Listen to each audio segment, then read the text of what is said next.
All right, guys, we're back. We're back, I think.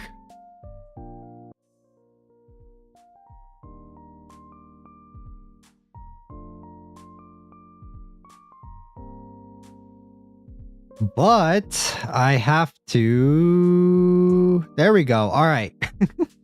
Oh man, what a scuffed stream, guys. Can I just read the creepypasta? Oh my goodness. This shit is getting ridiculous. And where are you guys? Where are you guys? I can't even see you guys now.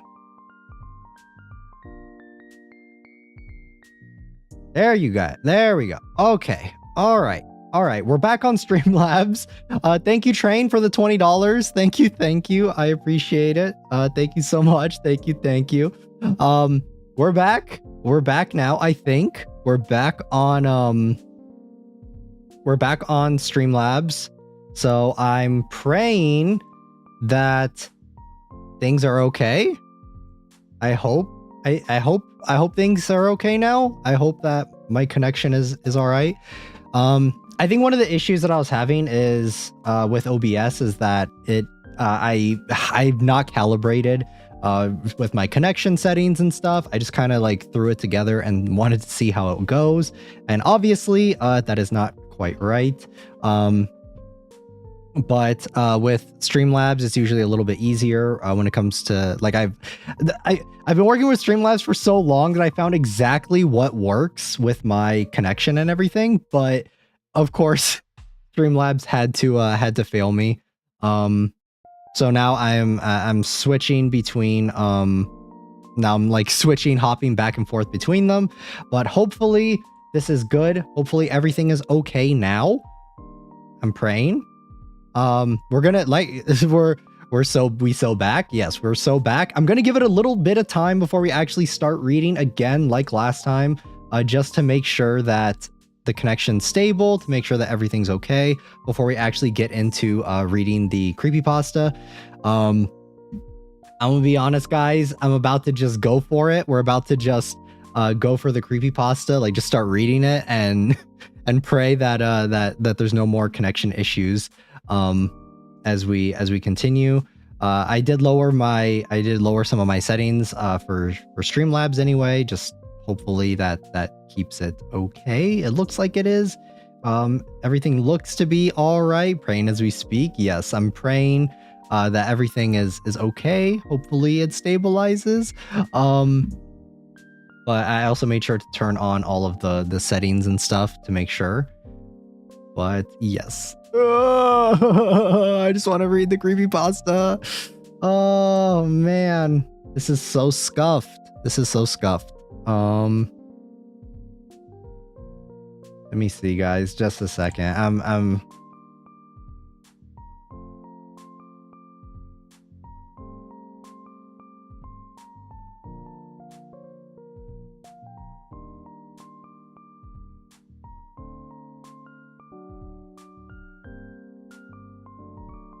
all right. Well, it looks like that there is a way to lower my latency issue with OBS. I'm just doing some quick research here right now, guys.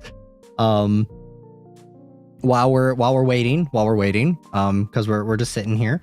I have like 4 BGMs going on in the background because I have one tab open that's playing the feed on my I have it playing on this, and then I have it playing with Streamlabs open, and now I have it playing with OBS open. So I have so many different things going on right now. Just a second though while I mess with this settings real quick.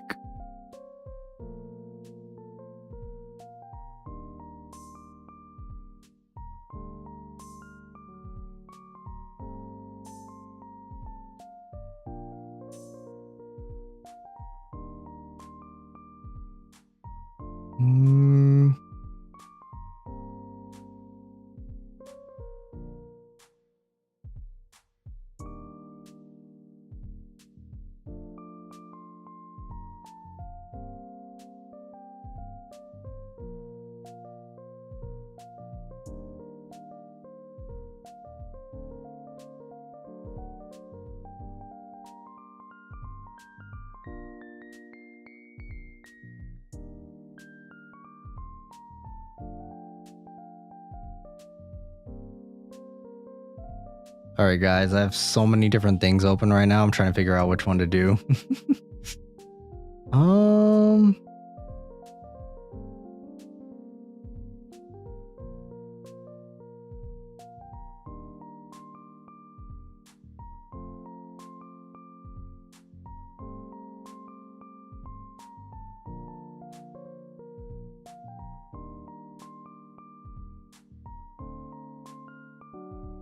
All right. Yeah, I don't know.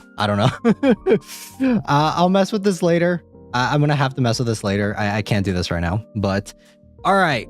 How long have we been streaming for? 7 minutes? How long did it take before it started messing up again?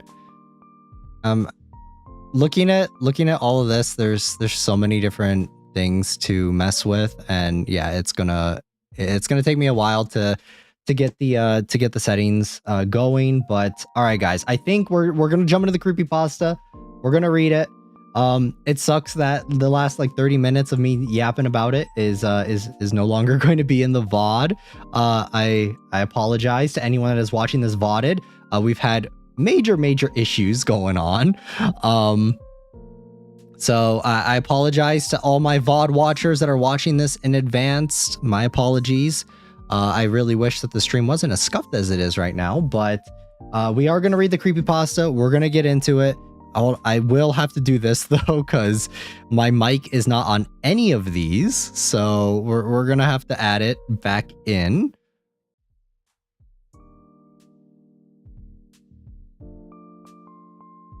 Okay, now you guys can hear me. Let's go. All right, we're gonna speed through this. We're gonna read it. I'm not gonna really speed too much through it though, because I don't want to just completely like go through it and not like really pay attention to what's going on. I still want to talk about it, but like I said, I was not really expecting. I was not really expecting this to be as of a what's the word? Scuff stream. But hopefully the audio is still sounding good for you guys. Hopefully it still sounds okay, because like I said, I had to get rid of the audio, or the audio was not there and I had to re-add it. So hopefully it's sounding all right for you guys. But without further ado, guys, let's go. We've been stalling for a while. If you're watching this VOD though, it's only been like 9 minutes. But all right, let me switch that off. All right, without further ado, guys, let's get into Borrasca Part 1. This is going to be Part 1 for Borrasca, my favorite creepypasta. We'll talk more about it at the end, and we'll kind of go through what we talked about previously in the part of the stream that got cut out. But without further ado, guys, let's get into it. Hopefully there's no connection issues. Hopefully it's all good. But all right, guys, let's begin. Hopefully, also let me know where I need to. Yeah, okay, so I'm just gonna make little marks of where I need to stop. That way I can scroll down so that you guys can still see where I am. It's been a while since we've done a creepypasta reading, so it's a long story, but one you've heard before. This story is about a place that dwells on the mountain, a place where bad things happen, and you may think you know about the bad things. You may decide you have it all figured out, but you don't, because the truth is worse than monsters or men. At first, I was upset when they told me we were moving to some little town out in the Ozarks. I remember staring at my dinner plate while I listened to my sister throw a temper tantrum unbefitting of a 14-year-old honors student. She cried, she pleaded, and she cursed my parents. She threw a bowl at my dad and told him it was all his fault. Mom told Whitney to calm down, but she stormed off, slamming every door in the house on her way to her room. I secretly blamed my dad as well. I'd heard the whispers too. My dad had done something wrong, something bad, and the sheriff's department had reassigned him to some little out of the way county to save face. My parents didn't want me to know that, but I did. I was 9, so it didn't take me too long to warm up to the idea of change. It was like an adventure. New house, new school, new friends. Whitney, of course, felt the opposite. Moving to a new school at her age is hard. Moving away from her new boyfriend, however, was even harder. While the rest of us packed up our things and said our goodbyes, Whitney sulked and cried and threatened to run away from home. But a month later, when we pulled up to our new house in Driskin, Missouri, that's a name. That's for sure a name. She was sitting right next to me, texting viciously on her phone. Thankfully, we moved over the summer and had months of free time to explore the town. When Dad started his new job at the sheriff's office, Mom drove us around the city, commenting on this and that. The city was much, much smaller than St. Louis, but also a lot nicer. There were no bad areas, and the entire town looked like something you'd see on a postcard. Driskin was built in a mountain valley surrounded by healthy forest land with walking trails and crystal clear lakes. I was 9, it was summer, and this was heaven. We'd only been living in Driskin a week or so when our next door neighbors came to introduce themselves, Mr. and Mrs. Landy, and their 10-year-old son Kyle.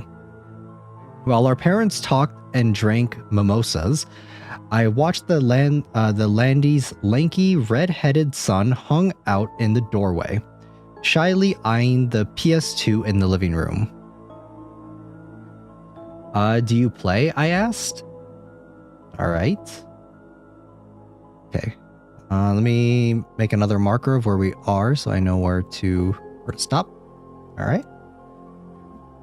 He shrugged. Not really. Do you want it? I just got Tekken 4. Kyle glanced at his mom, who had just been handed her third mimosa. Yeah, sure. And that afternoon, with the ease and simplicity of our age, Kyle and I became best friends. We went to the we spent the cool summer mornings outside exploring the Ozarks and the hot afternoons in my living room playing the PS2. He introduced me to the only other kid in the neighborhood our age, a skinny, quiet girl named Kimber Destaro. She was shy but friendly and always up for anything. Kimber kept up with us so well that she quickly became the third wheel on our tricycle. With my dad at work all the time, my mom consumed with her new friendships, and my sister locked in her room all day. The summer was ours to take, and take it we did. Kyle and Kimber showed me where all the best hiking trails were, which lakes were the best and most accessible by bike, and where the best stores were in town. By the time the first day of school rolled around in September, I knew I was home. On the last Saturday before school started, Kyle and Kimber told me they were going to take me somewhere special, somewhere where we hadn't been yet, the Triple Tree. What's a Triple Tree? I asked. It's totally awesome, totally huge tree house out in the woods, Kyle said excitedly. Whatever, Kyle. Come on, guys. If there was a freaking tree house, you would have shown it to me already. Nuh-uh, we wouldn't have. Kyle shook his head. There's a ceremony for first-timers and everything. Kimber nodded eagerly in agreement, her dark orange curls bouncing off of her tiny shoulders. Yep, it's true, Sam. If you enter the treehouse without proper ceremony, you'll disappear and then you'll die. My face fell. Now I knew they were making fun of me. That's a lie. You guys are lying to me. Okay. How are you guys liking the setup so far? All right. We're gonna continue though. We'll stop at little increments and discuss and talk.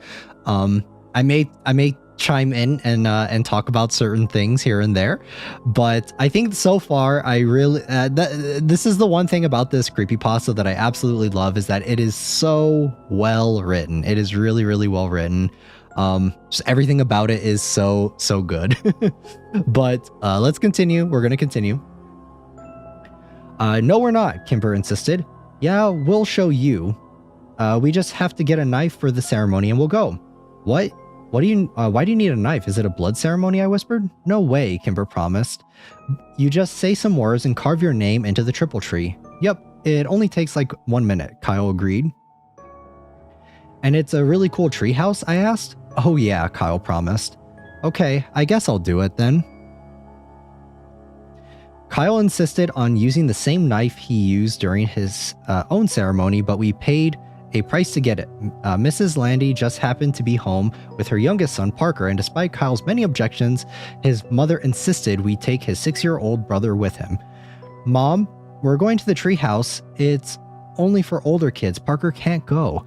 I don't care if you're going to see an Exorcist movie marathon, you're taking your brother with you. I need a break, Kyle. Can't you understand that? And I'm sure your friends won't mind. She flashed Kimber and me a challenging look, right? No, not at all, Kimber said and nodded in agreement. Kyle made a loud dramatic sigh and called his brother. Parker, put your shoes on. We're leaving now. I'd met the youngest Landy several times before and found that he was unlike his older brother in looks as in disposition. Where Kyle was a wild, excitable fireball with fireball with hair to match, I found Parker to be an anxious, fidgety boy with small eyes and dark brown hair. Yeah. All right. If you guys know, don't spoil. All right. No spoilers, please. No spoilers. But that kind of will come into play later. All right.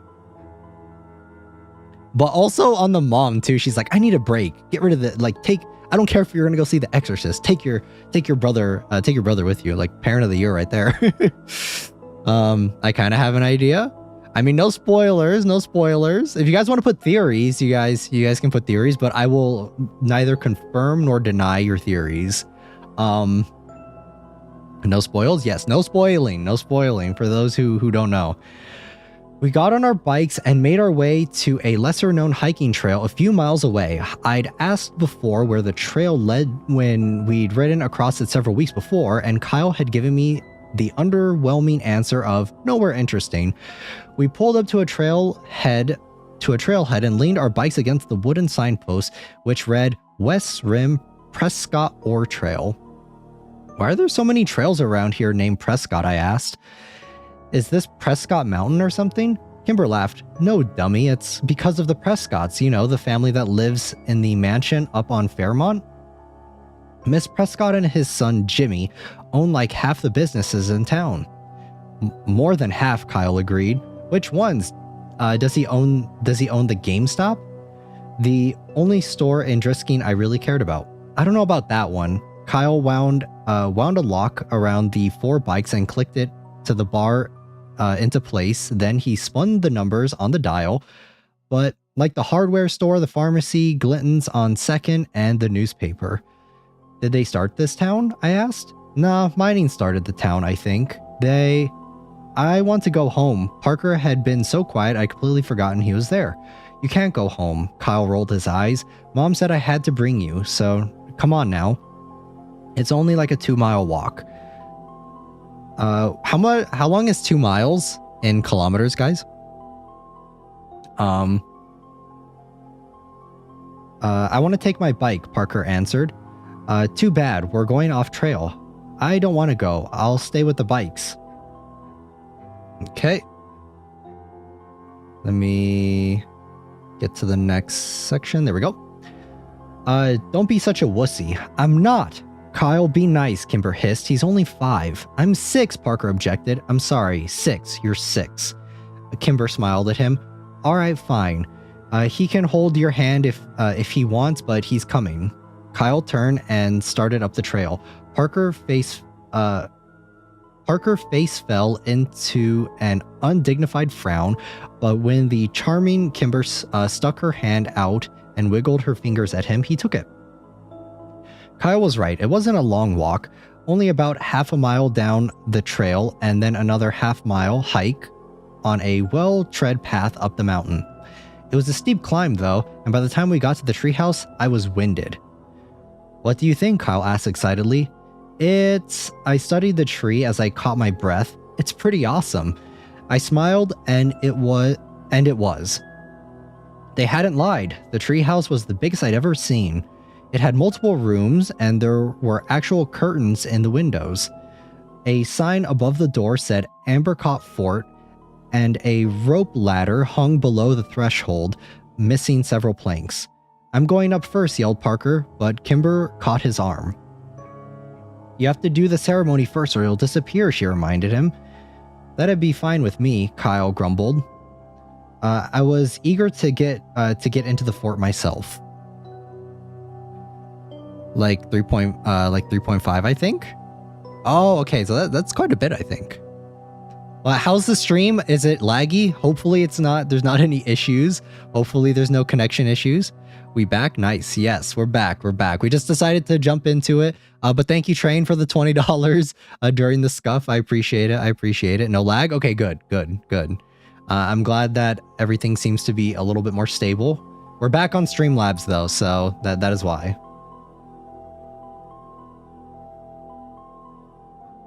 Okay, let me get my next position of where to stop. All right. Give me the knife. I held out my hand. Kyle smiled and dug out the switchblade out of his pocket. There's some space in the back to carve your name. I opened up the knife, walked around the tree looking for an empty spot. There were so many names on the tree that I had to crunch down and look near the bottom since I couldn't reach any higher. I spotted both Kyle and Kimber's carvings on the tree, and I finally found a spot I liked near the ladder. I bit my tongue and carved Sam W. into a blank piece of bark underneath someone named Paul S. Parker. Parker went next, but had so much trouble with the knife that Kyle had to do it for him. All right, let's go. I ran over to the rope ladder. Wait, Kyle yelled. You have to say the words first. Oh yeah, okay, what are they? Kimber sang them out. Underneath the triple tree, there is a man who waits for me, and should I go or should I stay? My fate's the same either way. That's creepy, I said. What does it mean? Kimber shrugged. No one knows anymore. It's just a tradition. Okay, can you say it one more time slower? Once Parker and I had recited the poem, we were ready to go. I climbed the rope ladder first and took stock of my new surroundings. The treehouse was more or less empty, just a dirty rug here and there and some trash. Old soda cans, beer cans, and fast food wrappers. I went room to room, 4 in total, and found nothing of real interest until the last one. An old mattress lay in the corner of the piles of musty ripped clothing scattered to the floor. Ugh. Ew. Ew. That's kind of gross to think about. Your most normal bachelor pad? Yeah, I don't even then. That's pretty gross. Did a hobo live here? I asked. Nah, this room has been like this for as long as I can remember. Kyle said from the doorway behind me. It smells gross, I said. Kimber walked up to the threshold but refused to go any further. It's not the smell that freaks me out. It's that. She pointed up at the ceiling, and I raised my eyes to read what was written there. Road to the gates of hell, mile marker 1. That's ominous as hell. Not the dirty stuff? Yeah, anything but the dirty stuff. What does it mean? I asked. It's just older kids being dicks, Kyle said. Come on, I'll show you the best part of the treehouse. We walked back into the first room, and Parker looked up at us and smiled, pointing down to what he'd clumsily carved into the wooden floor. Fart, Kyle read. That's hilarious, Parker. He rolled his eyes, but his little brother didn't pick up on the sarcasm and smiled proudly. Kimber sat down on the floor next to Parker, and I sat on his other side. Kyle took the knife from his brother and then walked across the room and wedged the blade between 2 planks of wood of the wooded wall. He pushed and the board gave. Opening up a small secret compartment in the wall, Kyle took something out and pushed the plank back in until it was flush with the others. Check it out. He turned around and proudly held up 2 cans of Miller Lite beer. Whoa, I said. Ew, warm beer? That's gross. How did you even know it was there? Kimber asked. Phil Saunders told me. Okay, let me get our next part going.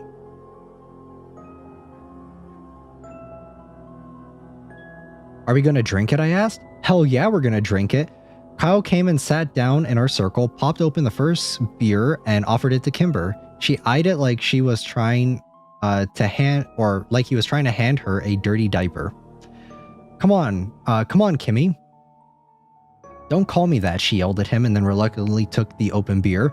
She smelled it and made a face, then pinched her nose and took a small swig. Kimber shuddered. That was even grosser than I imagined.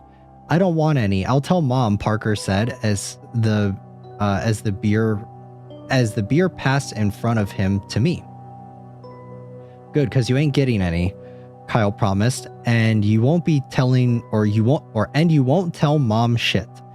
I put on my best poker face and took a long, deep swallow of the warm beer before I had the chance to smell it.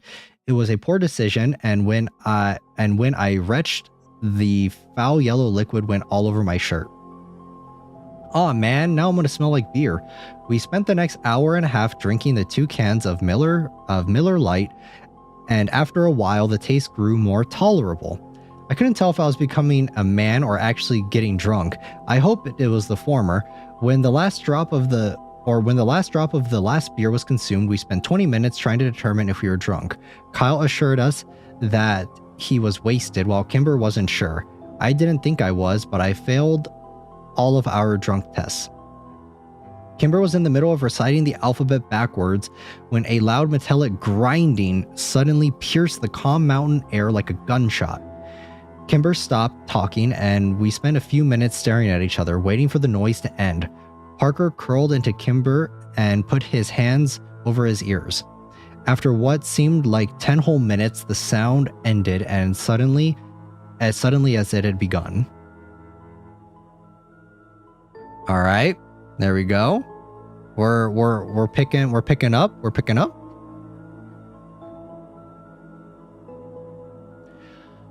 What was that? I asked, and Parker mumbled something into Kimber's sweatshirt. Do you guys know? I tried again. Kimber stared at her feet as she crossed and uncrossed them. Well, it's nothing, Kyle answered finally. We hear it sometimes in town. It's not a big deal. It's just louder up here. But what's making that sound? Borrasca. Kimber whispered without taking her eyes off her feet. Who's that? I asked. Not who. Where? Kyle answered. It's a place. Another town? No, it's just a place in the woods. Oh. Bad things happen there, Kimber said, more to herself than to me. Like what? Bad things, Kimber repeated. Yeah, don't ever try to find it, dude, Kyle said behind me, or bad things will happen to you too. Well, like what bad things? I turned around, Kyle shrugged, and Kimber stood up and walked over to the rope ladder. They said the thing? Yes, they did. They said the thing. Borrasca. What does it mean? What does it mean? We'd better go. I have to get home to my mom, she said. We climbed down the ladder one by one and then started to walk back to the trail, head in an unfamiliar silence. I was dying of curiosity about Borrasca, but couldn't decide if and what to ask about it. So who lives there? Where? Kyle asked. Borrasca. The skinned men, Parker answered. Kyle laughed. Only babies believe that. Like men who are skinned? Like their skin is gone? I asked excitedly. Yeah, that's what some kids say. Most of us stopped believing in that though. When we turned double digits, Kyle said. I looked back at Kimber, who was still 9, like me, but she was staring down the trail, ignoring us. That seemed to be the end of the conversation, and by the time we reached our bikes, the awkwardness was gone, and we were giggling, trying to decide if we were if we were too drunk to bike home. School started 2 days later and I'd completely forgotten about Borrasca. When my dad pulled up to the curb to drop me off that morning, he locked the doors before I could get out. Not so fast, he laughed. As your father, I get the privilege of giving you a hug and telling you to have a good first day of school. But Dad, I gotta go meet Kyle by the flag before the first bell. And you will, but give me a hug first. In a few years, you'll be driving yourself to school. Let me be your dad while I still can.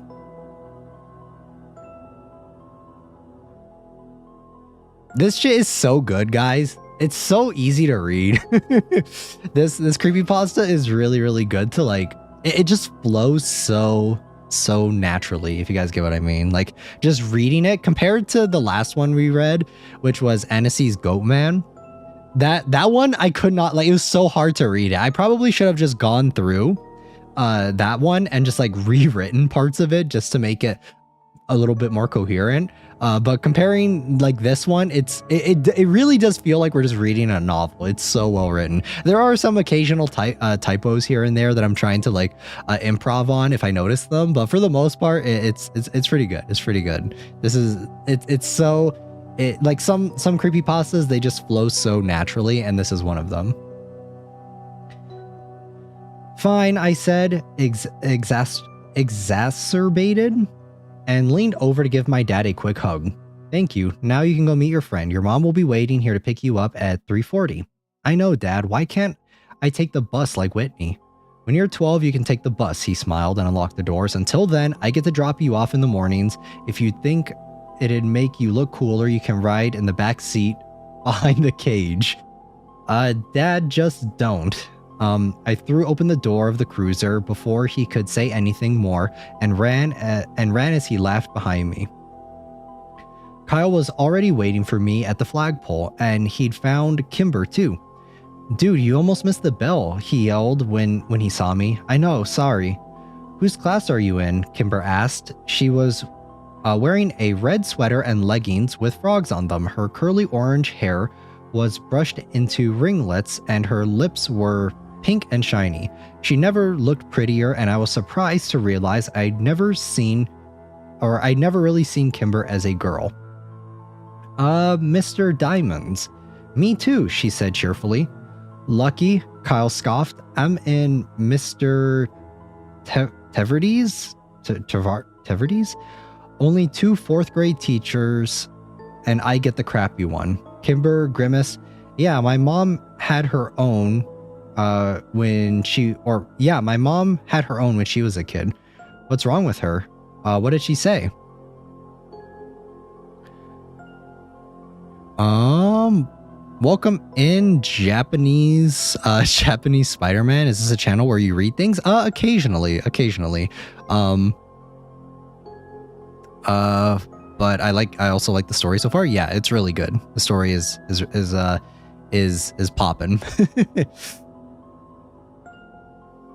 All right, we're gonna continue. But like I said, guys, we're only gonna be reading up until part 1. We're gonna continue in another stream after we finish this part. So, I actually don't know. I don't remember exactly where we are right now, but we're pretty far in, I would say. Just that she's strict and gives out homework on the weekends. On the weekends? Fuck. Excuse me, Mr. Landy. I immediately recognized the tall man that had suddenly appeared behind the white-faced Kyle. So sorry, sir. I meant dang. Kimber giggled. I'm sure you did, he nodded. Hi, Sheriff Clary. Even though I'd only met him a few times, I liked my dad's boss, and he liked me. Well, hello, Sammy. Are you excited for your first day? Sheriff Clary crossed his arms and in front of him and widened his stance imposingly, but gave a wide smile. What's this, a fanfic? This is a creepypasta.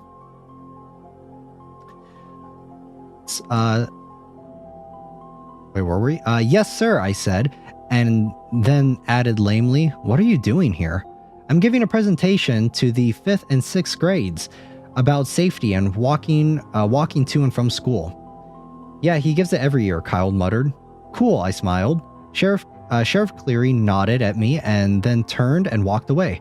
I looked around confused. Where's Kimber? She took off. She is annoyingly on time to everything. And as if to illustrate his point, the bell rang. We both ran to the stairs and inside. I walked into class and saw that Kimber had saved me a spot next to her at the back. Mr. Diamond, a short, round man of 40 or so, nodded at me when I came in. All right.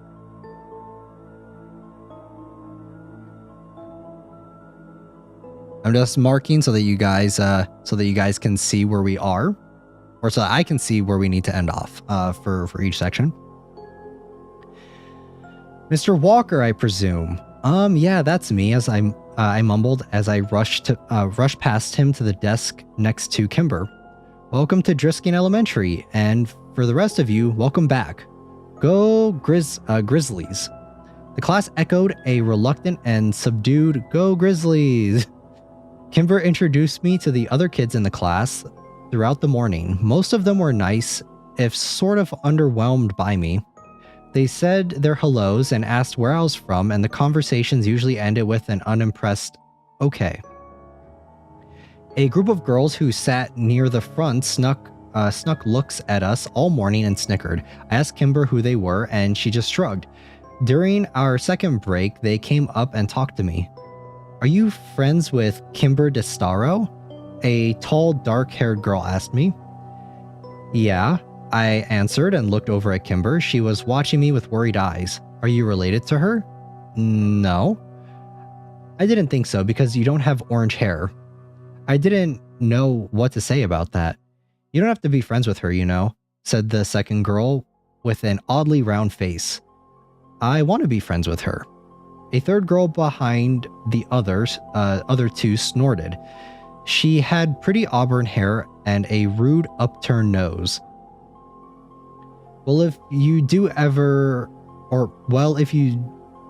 do, you're going to be in the ugly kid group, the first girl warned.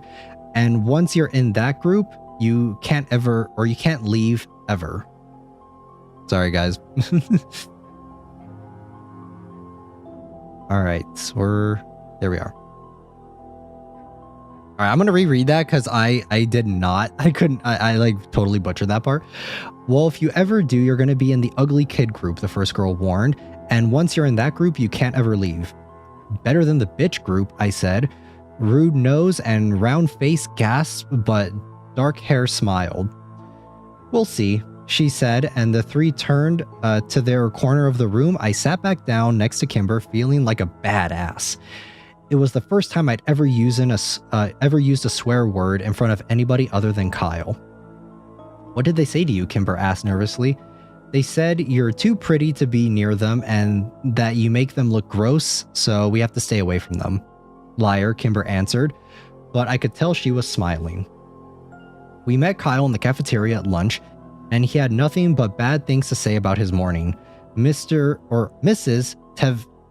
Teverty was old and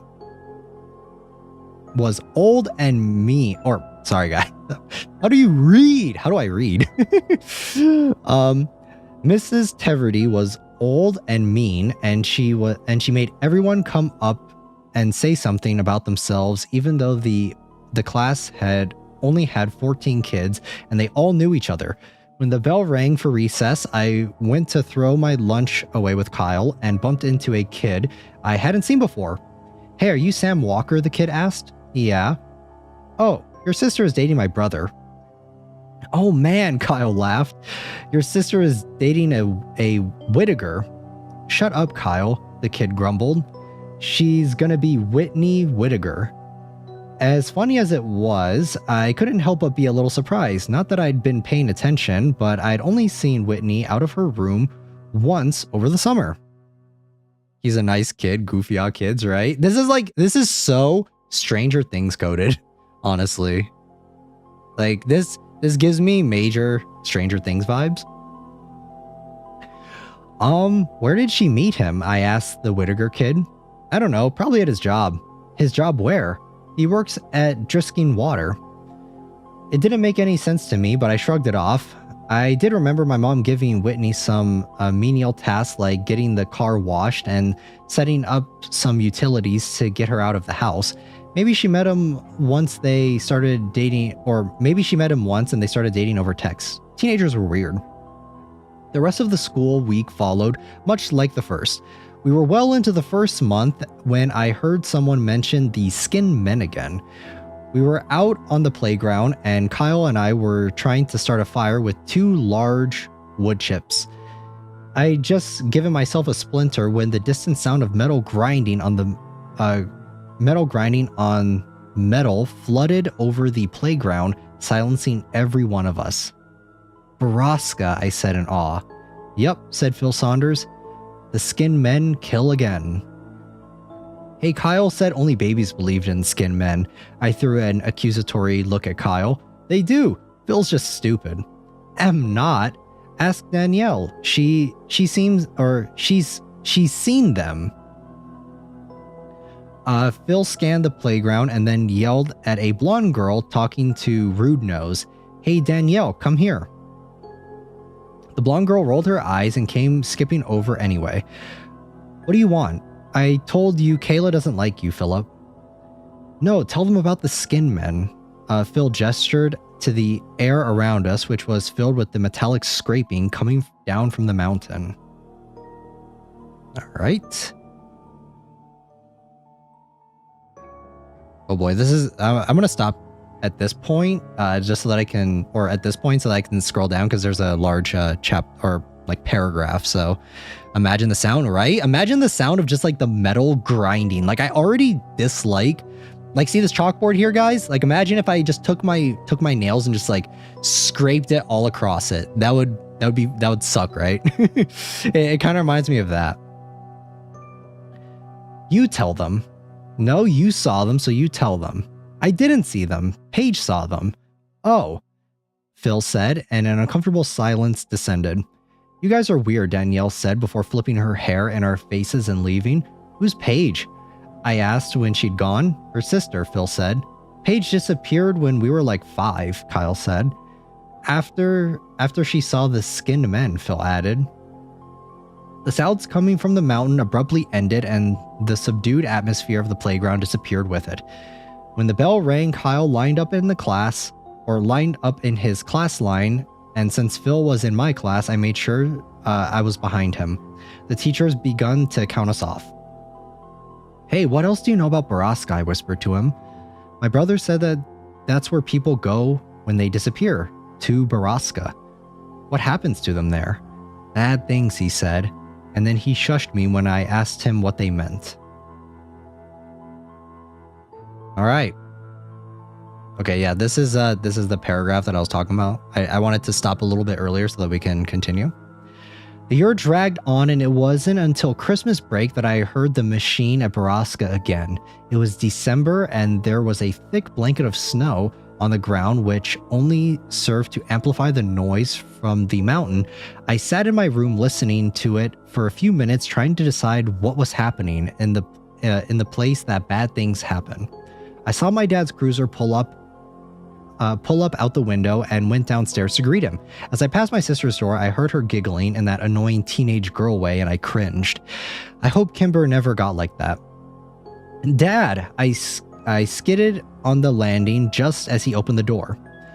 My dad stomped the snow off his boots and threw open his arms. Sammy, how many years has it been? He joked. It was true that I hadn't seen much of my dad lately since he was working so much, doing what? I didn't know, since this was the quietest, lamest town ever. Mom thought the sheriff was grooming Dad for his job, since Cleary was so old that Dad never really agreed or disagreed with her. And Dad never really agreed or disagreed with her. He'd only been at the department 7 months after all, and he doubted people in the county would vote for him. Hey Dad, did you hear that? That like machine sounding noise? Yep, I heard it in town, I hear it in town every now and then. Do you know what it is? I asked the sheriff about it and he told me the noise comes from private property up in the Ozarks. Is the private property called Borrasca? I asked quickly. I have no idea. Borrasca? Where'd you hear that? I shrugged. Kids at my school. Well, it's nothing to worry about, Sammy. Probably just some logging equipment. But is the place called Borrasca? Like, have you heard that name before? As someone who knows, guys, I just have to shut the fuck up because I want to like talk about it, but I feel like I can't say anything. No, I've not heard that before. Dad pulled off his boots and shrugged off his coat, looking toward the kitchen. I could tell I was losing him. Have you ever heard of the Skin Men? I asked quickly. Skin Med? Good God, Sam, is your sister telling you these stories? No, but he wasn't listening to me anymore. Whitney? He yelled up the stairs. No, Dad, Whitney doesn't even talk to me, I repeated. I heard the door creak open upstairs and Whitney peered over the railing. Phone in hand, an annoyed look on her face. Are you trying to scare your brother? Dad demanded. Dad? No, I said again. Whitney shot me a betrayed look. Seriously? As if I'd waste my time. You aren't telling him stories about skin men? No, Dad, I told you I heard it at school, I said. Whitney gestured to me as if to say, see? Alright, well, you kids need to start getting along. You're family, for Christ's sakes. Whitney rolled her eyes, and when Dad walked into the kitchen, she stuck her tongue out at me. Real mature Whitney, I yelled up to her, but she was already gone. I'll tell Dad about your boyfriend. I can see your smile? What do you mean? You can see my smile. What are you talking about? All right. Let me do this. All right. We're continuing on. We're moving on. Christmas came and went with surprising smoothness at our house. Whitney and I got everything we'd had on our lists, which was a first for us. The town may be smaller, but Dad's paychecks were clearly better. I wore my new Rams parka on the first day back to school after Christmas break. Kyle fawned over it, and Kimber showed off the blue pearl necklace her mom had gotten her for Christmas. Kyle and I feigned interest, but did it poorly. Kimber knew, but just seemed happy we cared enough to fake it. As we said goodbye to Kyle for the morning, Kimber was suddenly slammed from the side. Kimber caught her, Kyle caught her before she fell, and I spun around angrily to see a dark-haired girl whose name I'd learned was Phoebe Dranger, laughing and walking away from us with round-faced girl. You're bad people who make poor life choices, Kyle yelled at them. When I'm your boss someday, I'll make you clean bathrooms. Yeah, and if Kyle's your boss, you know who you messed with, I added. Okay, this is... I know you want to yap about Borrasca. Yeah, I want to talk about it so bad, but I won't say anything. I added, and Kyle and I high-fived and turned to Kimber, but she wasn't sharing in our victory. She was trying to hide the tears on her face. Don't sweat those girls, Kimber. Nobody likes them. People are just nice to them because they're related to the Prescotts. Kyle tried to give her an awkward pat on the back, but Kimber turned away from him and ran in the opposite direction. I hate those girls. Like, I mean, really hate them, I said. I know they're bitches, Kyle answered, mouthing the last words as he looked over his shoulder for any lurking adults. Well, I'd better get to class and make sure they don't try to talk to her again. There's an assembly this morning. No class until after lunch. Seriously, that's awesome. Do we still have to sit by... Do we have to sit by class? Oh my gosh. Not usually, but we better get there quick so we can get the seats at the back, Kyle said as he started walking. All right. I think this is the part where we get some more lore, if I remember correctly. What's the assembly for? I asked. It's either DARE or History Society Presentation. What's DARE? You know DARE as in don't you dare do drugs or you're grounded until you're dead? Oh, I hope it's the history thing then. We found Kimber already in the auditorium. She had collected herself and saved us both seats at the back of the room. She waved over at us as the puffy, stern Mrs. Taverdy walked onto the stage. Hello, 4th grade students. This morning, we have a special presentation for you from the Historic Preservation Society of Drisking. If you have questions during the course of the lecture, please raise your hand. Like that'll happen, Kyle laughed. Now, I'd like to introduce you to Mr. Wyatt Dowding. Am I pronouncing these names properly? Lore? Yeah, I think we're getting a lore drop. Miss Catherine Scanlon, and of course, Mr. James Prescott. What? Jimmy Prescott and not his dad? That's so weird, Kimber whispered. Dude, Thomas Prescott has done the presentation every year for like 20 years, Kyle said. It's definitely weird. It's not weird, whispered Mike Sutton from behind us. He leaned forward. Tom Prescott went crazy like a year ago. He didn't do the presentation last year when my sister was here either. I don't like Jimmy Prescott, Kimber shook her head. He gives me the heebie-jeebies. His dad is so much nicer. He's like a grandpa. Alright. Let me actually do this. Alright. Let me find our place. The presentation was slow and boring. Mr. Dowding and Miss Scanlon talked about the first settlers here, the Cherokee and the Trail of Tears. They talked about Alexander Drisking's discovery of a motherlode of ore on the in the mountains and settling here with his family to mine and refine the iron. Then James Prescott took to the stage from there to tell the story of his family's early journey to the town and their role in revitalization of Drisking itself in the late 50s. The last part was the most interesting of it all, and I found Jimmy Prescott to be infallibly charismatic and entertaining. I was so busy laughing at his jokes and hanging on his every word that by the end of his presentation, I'd realized I'd actually learned quite a bit, so much so I was interested enough to ask a question, which Kyle warned was committing social unaliving. Mr. Prescott scanned the room and answered a few other questions before he finally got to me at the back. Yes, you in the back. Mr. Prescott, why did the mines close? Like, what happened? I asked. Very good question, young man. What did you say your name was? Sam Walker. I believe I met your father the other day at the sheriff's office. Welcome to Drisking. As for your question, most of the mines were closed in 1951 after a long period of unprofitability.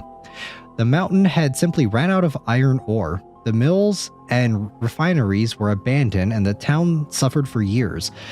The miners and their families moved away, stores went out of business, schools closed, and Drisking became a ghost town.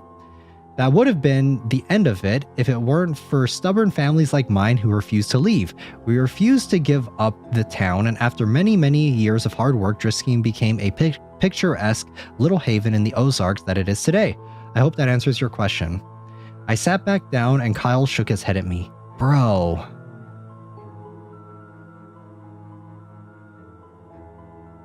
Okay, I think, where are we? Right here. All right. I like how the writing make the people more alive. Yes, the writing is so well done in this creepypasta. The characters are really well developed, and I think that the way that they're written is very realistic. I don't think it's because when you read some stories and it's kind of like cringy for some of the dialogue for it, but for this one, a lot of the characters, especially with how certain characters interact with others. So like obviously these kids are really young, right? So you have a lot of the other characters, the way they talk to them is how you would imagine like some public figure of this town interacting with and like doing a public speech for these kids. And then even the way the teachers talk also kind of makes sense. So yeah, I'm gonna take a sip of my coffee. I have peppermint coffee this time. All right, let us continue. The assembly suffered through another 15 minutes of awkward Q&A until Mrs. Taverdy finally cut us loose. We were released into the cafeteria to wait for the lunch lines to open.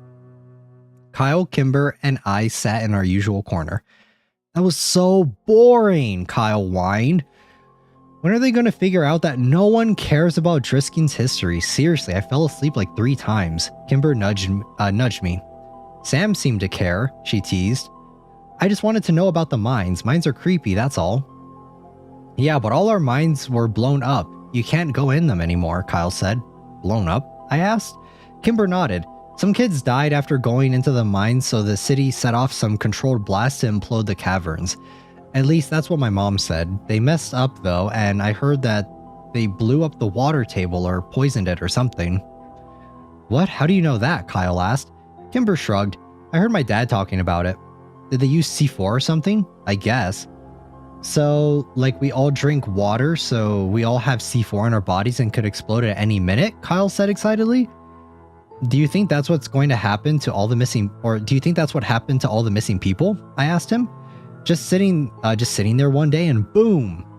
Yeah, dude, Kyle grabbed my shoulders, and that's when the skin, and that's where the skin men come from. It's 12 a.m., but now I want some peppermint coffee, right? It's good, it's good. Kyle, Kyle, I love you. Yeah, he's a really funny character. I think I think all of the characters, all of the main characters anyway, are very relatable in this. Like, they're all very well written, and it's easy to grow attached to them. I made the international symbol of mind blown as we laughed hysterically. You guys are dumb, Kimber rolled her eyes, but then she laughed when Kyle fell on the floor pretending he was exploding. I remember thinking... rolled her eyes, but then she laughed when Kyle fell on the floor pretending he was exploding. I remember thinking in that moment that I was happy here in Driskin, Missouri, with these 2 people, happier than I'd ever been anywhere else. It was the last truly happy moment I ever had. Less than an hour later, Mr. Diamond's phone rang and he exchanged a few quiet words with the person on the other end. His eyes flicking to and from my desk. It was hard to be surprised. Then he hung up and asked me to come up to the front. When I got there, he told me my mom was waiting for me in the office and I was going home for the day. I traded a confused and worried look with Kimber and then packed up my backpack and went to the office. When I got there, my mom was crying. We drove home in strained silence. I was too afraid to ask what was wrong. Mom parked the car a block from our house, which was blocked in by several police cars. When an explanation didn't come, I broke the silence myself. Is it Dad? I asked quickly, holding back tears. No, honey, Dad is fine, she whispered. Then what happened? Whitney, she never made it to school this morning. Her voice broke over my sister's name. Oh no, Mom, I think she ditched, I said quickly. I saw her leave this morning and it was really early, like 6. She was with her friends, Pete Whittaker and that kid Taylor. We know all about that, Sam, but they made it to school and Whitney wasn't with them. They said she wanted to stop by the Circle K near Driskin High, so they left her there and no one has seen her since. Well, my brain struggled to come up with an explanation. Maybe she's ditching. It's starting? Yep, it's starting. No, honey, my mom put the car back in drive and drove up to our house, parking behind a police cruiser. The police, as well as your father, think Whitney is with Jay. But she has a new boyfriend here. We found all her books on the floor of her room this morning and half of her clothes gone, along with some cash of your dad's. But right now we think she's hitched a ride to St. Louis and that she's with Jay. The sheriff's office is trying to contact the boy's parents now. Whitney run away? Anyone who knew my sister knew she was prone to dramatics and empty threats, plus she was dating Chris Whittaker's older brother Pete. I was sure of it. We'd walked up to the steps and into the house filled with stale coffee and quiet murmurs. I tried to remember if Whitney herself had ever actually confirmed she was dating Pete, but I drew a blank. When we walked into the kitchen, I saw my father sitting at the table, staring at phone records, head in hand. He looked up when I came into the room and gave me a weak smile. "Hey, buddy." "Dad, I have to tell you something." I felt a heavy hand on my shoulder and turned to look up at a solemn Sheriff Cleary. "Everything and anything you might know, son, no matter how trivial you think it is." I nodded and sat down at the table with my dad, and my mom handed the big man a cup of coffee. Stereotypical coffee drinking cop. "Here you go, Sheriff," she said weakly. "Okay. Please, Mrs. Walker, call me Killian." My mother nodded and retreated back into a darkened corner to talk quietly with Sheriff Cleary's wife, Grace. "What do you know, Sam?" my dad asked as he rested his chin on his hands in a mock symbol of prayer, as though I may deliver him from his suffering. "Well, I heard Whitney had a boyfriend, the guy Pete Whittaker, that she's been hanging out with him, and I saw them and Taylor Dranger leave this morning before me." "What time did they leave?" asked the sheriff. "I don't know, like before 6. He nodded. "That matches the statements of Taylor Dranger and the Whittaker boy." My father's head sunk lower into his hands, and I knew I'd let him down. "What?" I rushed. "I don't think she went back to St. Louis because she was dating Pete, and I don't think she wanted to be with her boyfriend back home anymore." "I understand that, son, but a teenage girl's mind is a complicated thing. My officers are trying to get a hold of the boy's family back in St. Louis." Cleary nodded to my father. "Now, why don't you head up to your room and let us work, Samuel?" I looked up to him in surprise. "What? No, I want to stay down here. I can help."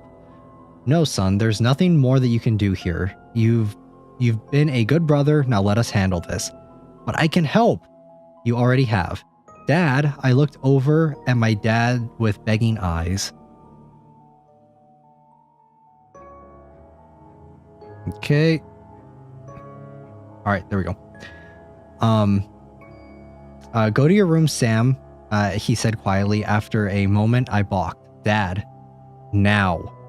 I was so angry, I did the only thing that I could to make my rage known. I stomped up the stairs, slammed the door, and then sat on my bed in disbelief. The tears came, and then I laid there feeling helpless, worthless, and scared for my sister. I thought of all the places Whitney could be. Was she scared? Was she alone? Was she dead? When the sun began to set, I finally got out of bed and went to check my email. I was expecting lots of messages from Kimber and Kyle, but there was only one. Did she go to the treehouse? I sat staring at the computer screen for almost a minute. Kimber's words from last fall echoed in my brain. If you enter the treehouse without the proper ceremony, you'll disappear and then you'll die. If I didn't buy that Whitney had gone to Circle K that morning, and I especially didn't believe that she'd hitchhiked out of town. Nothing they were saying downstairs made any sense if you knew my sister, but maybe this did. Maybe she and her boyfriend went to the treehouse to make out or something, and maybe he'd left her there. Maybe she'd gotten lost, or maybe the skin men had found her. That was the worst thought of all. I didn't need to sneak out because the police were too busy with my parents to care about me anyway. I snuck my bike out of the garage and rode 3 miles to the West Rim Prescott Ore Trail. When I got there, I saw 2 bikes already locked to the signpost and my 2 best friends sitting in the snow next to them. "I knew you'd come," Kyle said when I pulled my bike up and Kimber ran up to hug me. "I'm so sorry, Sam." Okay. We are almost done with this part. I think there's a little bit more after this. Actually, no, this is the end of part 1. Never mind. "I'm so sorry, Sam." There was nothing for me to say that they didn't push. Kimber took my arm and we started up the trail. The silence between us was stretched, but comfortable. We trudged through the snow, and all the while I searched for the telltale footprints of others, but the snow was coming too fast. The hike up the mountain was harder and wetter than when we had come in the fall, and when Ambercott Fort finally came into view over the ridge, it was a welcome sight. The sun was getting low, and we hadn't brought flashlights. I fell as I ran up to the tree, calling my sister's name to the quiet wild. Kyle was right behind me and leapt impressively onto the rope ladder, climbing quickly up the planks. I kept calling Whitney's name, waiting for Kyle to yell that he'd found her or that there was at least some sign of her. And when I heard Kimber quietly say my name from where she stood at the triple tree, I ran over and tried to follow her eyes to confirm what I already knew was there. And then I found it, a freshly carved near the top. Whitney W. My breath froze in my chest and my vision blurred with unwelcome tears. And as the sun took its last desperate breath before plunging into the deep of the horizon, a deafening metallic whirl sang out from the wilderness and spilled down the mountainside. Damn. And for clarification, right when this is so cinematic, just like reading it out loud and like hearing it again is so good. It is so good. Is like my breath froze in my chest and my vision blurred with unwelcome tears, and as the sun took its last desperate breath before plunging into the deep of the horizon, a deafening metallic whirl sang out from the wilderness and spilled down the mountainside. Ah, it's so good. Oh my god, it gives me like goosebumps. It makes me, oh man, it's so good. It's so good. Damn, that's the end of part 1 though. That is the end of part 1 for Borrasca. It's such a good story. I think that the setup is so good, guys. I think it's really good. But all right, let's discuss. Let me turn this off and then we will discuss it. There we go. All right, let's talk about it. What did you guys think? What were all of your guys' opinions on Borrasca Part 1? Let me know. Hopefully there was no lag during the stream. Hopefully, I'm praying. But what were your guys' thoughts? What were your guys' thoughts? How did you like it? It was good. I liked it. Yes. It only gets better, guys. It only gets better. I will spoil a slight little bit for the next part. There is a time jump. I want more. Yes, more. I'm enjoying it. It is so good. It's so well written. There is the next part 2 does have a time jump though, a significant time jump. So, it doesn't just pick up right where this leaves off. It feels very real. And this is why I say, I think that a TV show would be so good, or at least like a mini series for this would be so good. Cause when I read off like certain lines of it, I can imagine it, right? I can imagine this being a like years. Yes, years. There's a really big time jump. But I can imagine there being like a mini series, and whenever these visuals are like I think that the way it's written, it's so easy, guys. Like, please, can someone adapt this? I'm begging you. It's right there. Like, I think that the foundation is already so good. It's so well adapted. Like, it's already, the base is so good. The dialogue is great. All you need are decent actors, and you don't even need a script, really. Like, the script is already there. And even like the scenery, and if it's shot well, this could look so good. Like, imagine the ending of like an episode, or the ending of like the first episode being like Sam staring at the carving of his sister's name, and then just like the screeching metal sound at the end, and that's like cut to black. That's the end of the first episode. That would be so cool. Oh my goodness. Yeah, it's so good. It's so good. I'm really excited that we're finally covering Borrasca. It is probably the thing is like, I don't really associate this with creepypastas in general, because I think that it's when I think of creepypastas, I just think of like kind of scary stories, like urban legends and that sort of thing. Kind of like campfire stories. And this doesn't even feel like that. This really does just feel like a novel. It feels too good to be a creepypasta. Not that creepypastas aren't good on their own. It's just that the writing is so good, and like able to imagine it vividly, and the vibes. Yes, I feel like you're able to just like, even while I'm reading it, I can imagine these things happening. Like just reading it out loud with you guys, I can immediately imagine it. The way the characters are written is so well done. It feels like if they feel like real characters. They don't just feel like like inserts for anything. Like it does really feel like it's, and even the way that the way they talk and stuff, it seems like it's very realistic. It doesn't feel like an adult writing how kids would act. It just feels like it's so well done. It's so well done. I really want to see this done in live action. And I swear to God, guys, if a live action does come out for this, we will be doing a watch along for it, for sure. If there ever comes a time where there's a live action for this, I will 100% do a watch along, no matter how many episodes it is. I just hope that it's good. I just hope that they adapt it very well, because I would love to see it. Love to see it. And I think that this has like mainstream appeal too. I think that this could definitely this story could definitely grasp mainstream audiences as well. Like, I don't think it's just like, oh, only if you like creepypastas sort of deals, kind of like with what Slender Man was. I feel like Slender Man was kind of like that, whereas like only really people who like creepypastas will enjoy it or get some enjoyment out of it. I think that this definitely has the potential to like bring in new people. So yes, it could. Yes, it could. I'm really excited. I finally got to cover the first part with you guys. Actually, let me change the title to part 1. Because this is part 1 of Borrasca. I should have done this earlier. That movie sucked. Yeah, it was pretty bad. This is part 1 though for Borrasca. Still so good. But yes, guys, we actually finished the first part a lot quicker than I was anticipating. Sorry, guys. We actually finished the first part a lot quicker than I was anticipating we would. That was actually really smooth reading. Really smooth reading.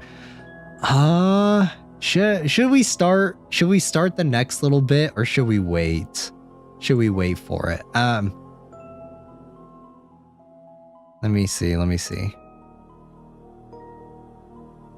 Because I am it really wasn't that long that this part was. I'm tempted to go a little bit longer, just because I wanna start off the next part with you guys, just so that we can, just because I want to read more.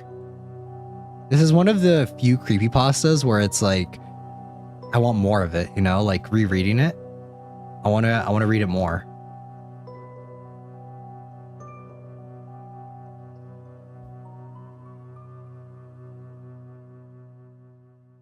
Right. Welcome in, Baxter. Welcome. Another chapter? Yeah, we might do a little bit more. Yeah. All right. We'll keep going. We'll keep going a little bit, because that actually was a lot shorter than I thought it would be. I'm gonna have to go. Good night. Thank you for stopping by, Joyce. Be sure to check out the VOD afterwards if you would like. Let me get the next part loaded up here.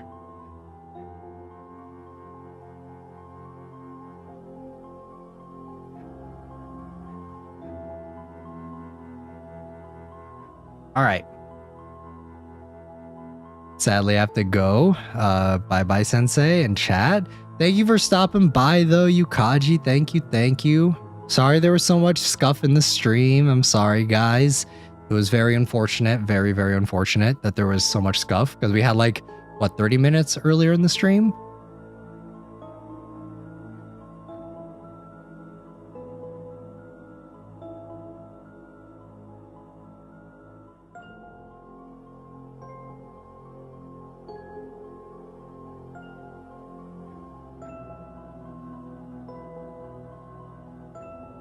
All right, we're gonna keep going though. We're gonna keep going a little bit.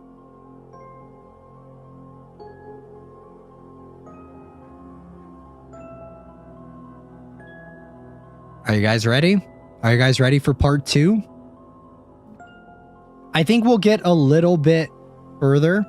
I'm thinking we'll stream for about 2 hours. All right. I'm thinking we'll go for about 2 hours. Unfortunately, stream got delayed. It sucks. Absolutely sucks.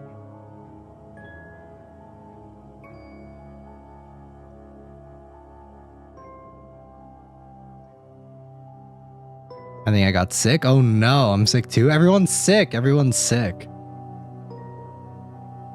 If you guys do want me to continue, unless you guys think we should stop here and we should pick up in another stream. If you guys want me to stop, I'll stop here. But I am 100% down to keep going. I know that stream got delayed quite a bit, unfortunately. So if you guys want me to keep going, I'll keep going.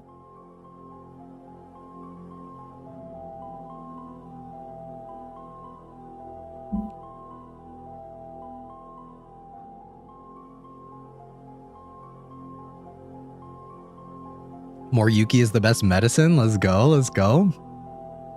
Must be going around class. Teacher has a dirty classroom. Hey. Don't be talking about my classroom. My classroom is clean. You guys are the dirty ones. But yeah, if you, we'll keep going a little bit. We'll go a little bit more. I really want to keep reading. I really want to continue into part 2. So, let's go. Let's go. All right. Underneath the triple tree, there is a man who waits for me, and should I go or should I stay? My fate's the same either way.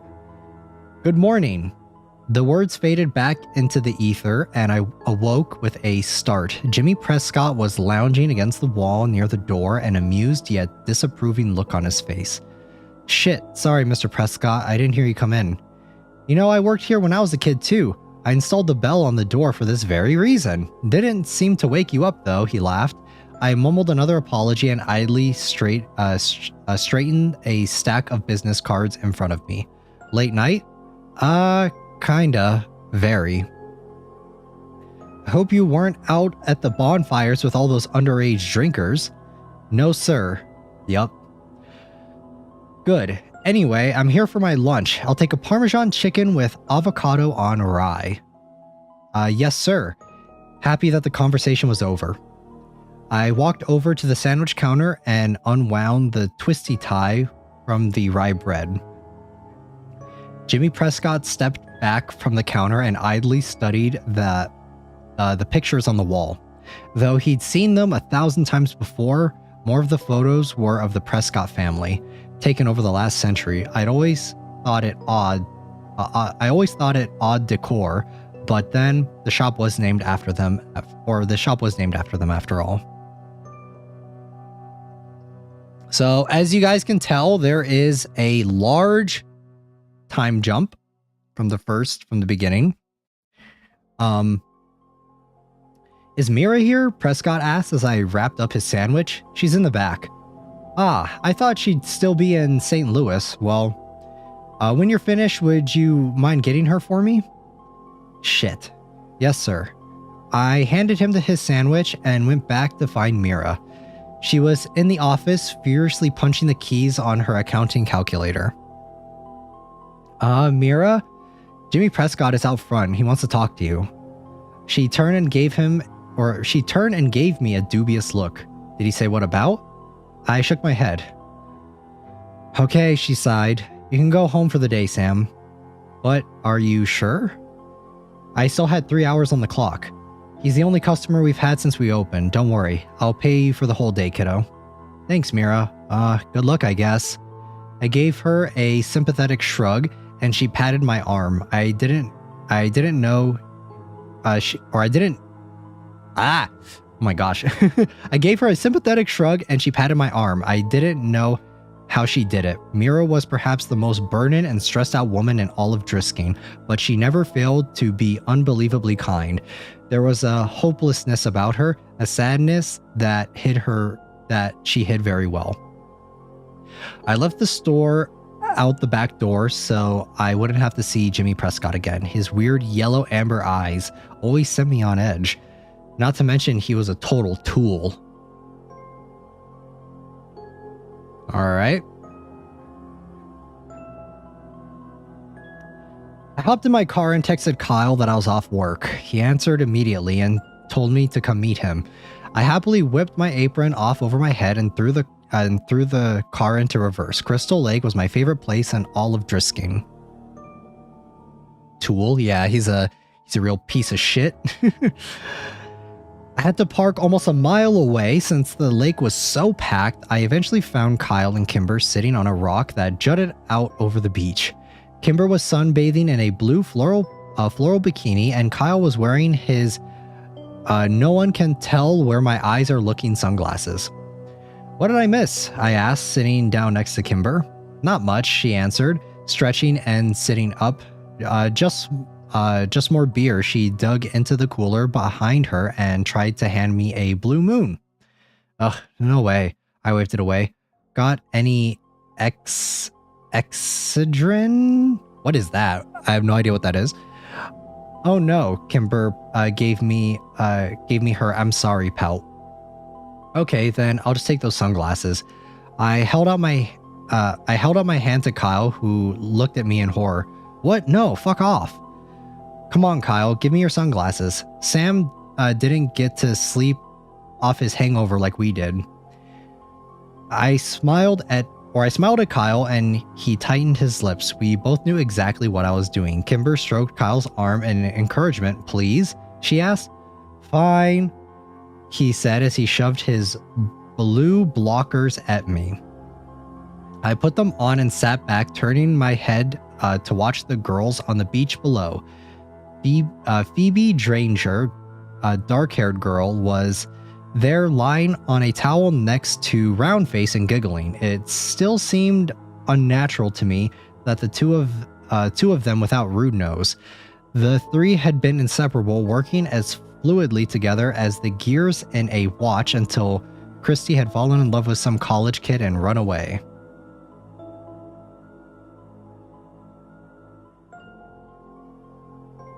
I don't know what that was. Crystal Lake? Is that I think that's a Jason reference for sure. So why'd you get out of work early anyway? Kyle asked. Prescott came in. Ew, Kimber squirmed. He totally freaks me out. He's been staring at me since like 5th grade. Next time he stares at you, let me know and I'll knock him the fuck out. Kyle had always been protective over Kimber, but ever since they started dating, it had gotten 10 times more unbearable. Kimber winked at him. So, what did he want, Sam? He wanted to talk to Mira, probably about the sandwich shop. You mean about how no one goes in there and the business should have closed years ago, but it won't because the Prescotts are stubborn and vain? Kyle said. Yeah, probably. I mean, she looked pretty worried. I can count on one hand how many sandwiches I've sold in the past month. Ouch, Kimber grimaced. Yeah, I'm pretty sure she's going to get chewed out. I really don't like that guy. I thought about a squirmy yellow-eyed freak yelling at sweet little Mira and it made my blood boil. Should have met his dad, Kyle snorted. He was a piece of work. His dad? Yeah, Tom Prescott, Kimber said. The family put him in a home a few towns over. Why is he in a home? I heard he got dementia and he was embarrassing the family in public, Kyle said. I heard that too. Kimber brushed her long curls off her shoulders. I always liked Tom Prescott. I always liked Tom Prescott. It was a pretty shitty thing to do. Okay.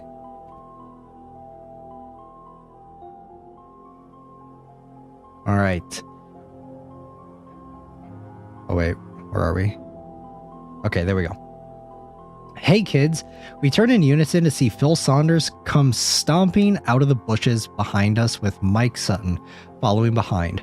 So this was where the cool people hang out, high above the kingdom on Pride Rock. "Sup, Mike?" Kyle said, ignoring Phil, whom he disliked ever since Phil had briefly dated Kimber. Phil was either unaware of or uninterested in Kyle's feelings. Of course, that may have also been because Phil was stoned out of his mind most of the time, and now was no exception. They sat down next to us and Mike offered me his pipe. "Want to hit this?" I don't want to hit it. Or I did want to hit it, and pretty badly too. I reached up to grab it, but Phil swatted my hand away. "Careful, guy.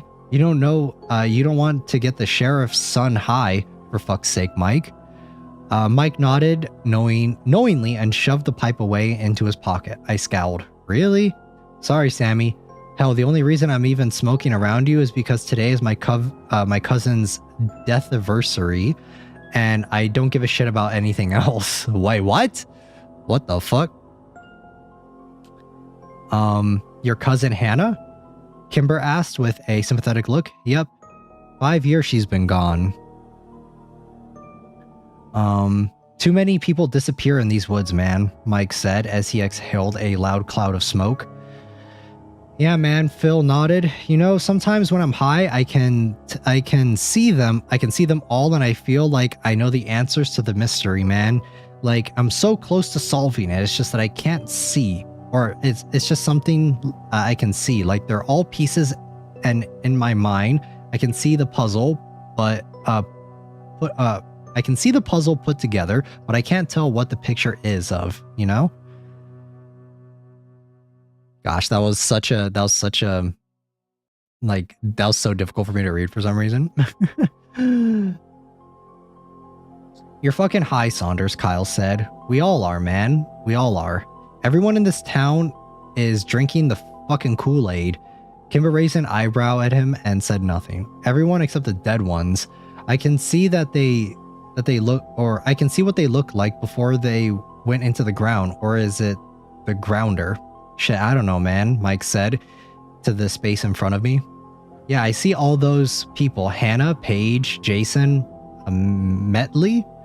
Hell, I even see your sister, Walker." Kyle, who I knew had been monitoring the conversation for mention of this very thing, sprang to his feet and opened his mouth to yell at Phil. "Nah, Whitney Walker ran away to St. Louis, remember?" Mike said. I saw Kyle and Kimber exchange a quick look as I tried to remain impassive from behind the blue blockers. "That true, man?" Phil asked, and there it was. I knew Kyle and Kimber had always wondered what I thought of Whitney, and if I'd ever actually accepted the official statement, and that she and Jay had run away together. They were kind enough not to bring it up, but I knew they wanted to know what I believed, what I had thought really happened. I loved them both and I wanted to talk to them about it, but I just couldn't. Everyone thought that I'd spent the last 7 years quietly grieving and that I'd put the incident behind me. At least that's what I tried to show them. The truth was I'd never given up on Whitney. I'd waited years for Jay to show up on social media. And when I finally found him last year, I'd been devastated. I'd always hoped the official report was right and that Whitney was somewhere far away, alive and happy with Jay Bauer.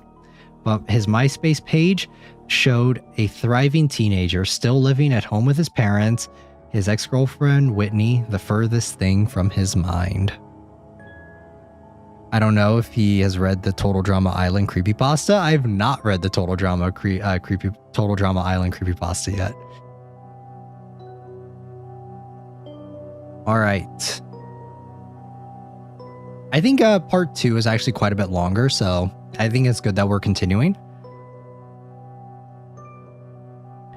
When I'd brought the evidence to my dad, he read the pages I'd printed off and then shut the door to his office with me on the other side. I heard him crying in there for hours as I waited for him to reopen the case and bring the smackdown on the Butler County Sheriff's Department, but justice had never come, and we never mentioned Jay Bauer again.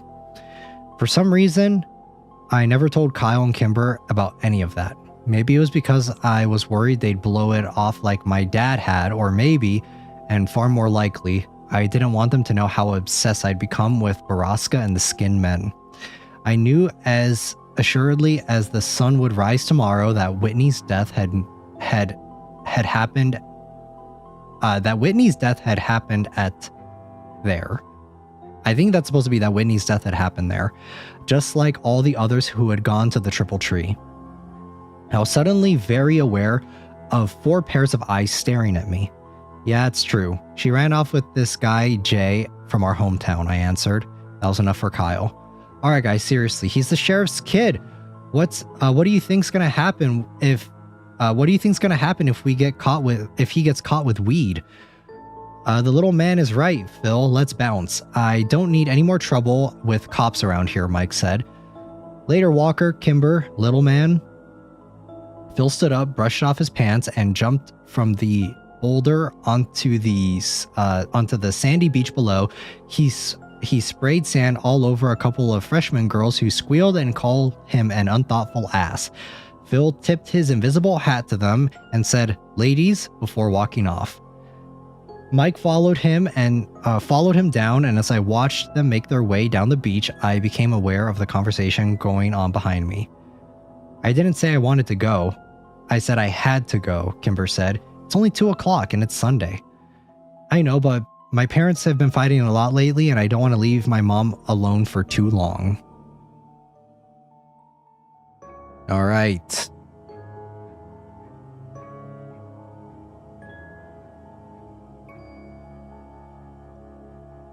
I thought she was doing better. A little, but she's still depressed, Kyle. Do you want to stay over at my place tonight? Kimber's voice dropped into a whisper. I don't think I'm ready for that. What? No, wait, that's not what I meant. I'd sleep on the pullout in the basement and you would have my room. Very awkward silence. My parents love you, you know? Kimber laughed. I know. I just want to be there for my mom right now. But thank you, sweetie. And then the absolutely disgusting sound of my best friends kissing. I would never get used to it. On that note, I'm out of here too. I stood up and gave them both a shaming look. Oh, come on, Sam, don't be jealous. We'll find you a girlfriend someday, Kyle joked. I really don't need your help with that, I muttered, glancing down the beach to where Emmeline Adler was sunbathing. I'll see you guys tomorrow. Last week of school, Kimber yelled at my retreating back. Thank God.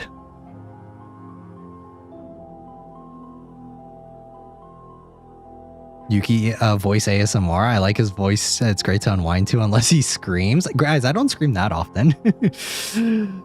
All right. I'm trying to think of where we should stop. If you guys think we should stop here, I think this is a pretty good point. We got a little bit. This is a good place where it kind of ends off what has been happening, and I think we can end off here. I think I want to end off here. Honestly, this might only be like 2 streams. If I'm being 100% honest, guys, we might only be doing 2 streams for Borrasca. We'll see though. We'll see. Because honestly, it's a pretty easy read. I thought it would take longer for us to go through it, but there's hours of footage that disagrees with you. But yeah, I think this is a good point. I want to say we're halfway. I feel like we can get through all of part 2 and maybe even part 3 on the next stream. But yeah, I think we'll end off here. We've been streaming for a lot. It's been a lot longer of a stream than what the runtime suggests, because we had so much scuff. But all right, guys, I'm gonna move back over to the room. All right, let's go though. We've officially started. I wanted to get through the time gap because I feel like there's such a big jump in time for what happens in Borrasca. So I wanted to at least stop there and start on the time skip. So I'm really excited though. I'm really excited that we're finally covering it. I don't know if we're going to cover it next week. We might be doing something else next week. So stay tuned, guys. But I will be getting the waiting room for the next stream up. It'll be Kinky's Spiritual Affairs Bureau. So that'll be the next stream. I'm really excited to play that game. It's a little long. But it is an anime game, and I think it'll be a lot of fun. I think it's a pretty goofy game as well. Like I said at the beginning of the stream, though, guys, I'm so sorry for all the scuff that happened in the beginning. It was really rough. It was very, very frustrating as well. I hope All of you guys watching VODed, there was 30 minutes earlier in the stream, 30 to 40-ish minutes earlier in the stream that did get cut off because I was having so many issues. But yes, thank you guys so much. Thank you guys for bearing with me through the scuff. I hope Streamlabs does not do this again, and if it does, I am going to be messing with the settings on OBS just to kind of hopefully fix them, because I have no idea why OBS was acting up so much. I was really hoping that I could just completely switch to OBS, but unfortunately that is not the case. Thank you, Train, though. Thank you so much, Train, for the $20 super. Thank you. I appreciate it. But Sexy BDSM Ghost Time, I don't know if it's like that. I don't know if the game is like that, but I will be getting the waiting room up after stream. Thank you guys so much for tuning in. Hope you guys enjoyed the first part of Borrasca. We will be continuing this in another stream, though, for sure.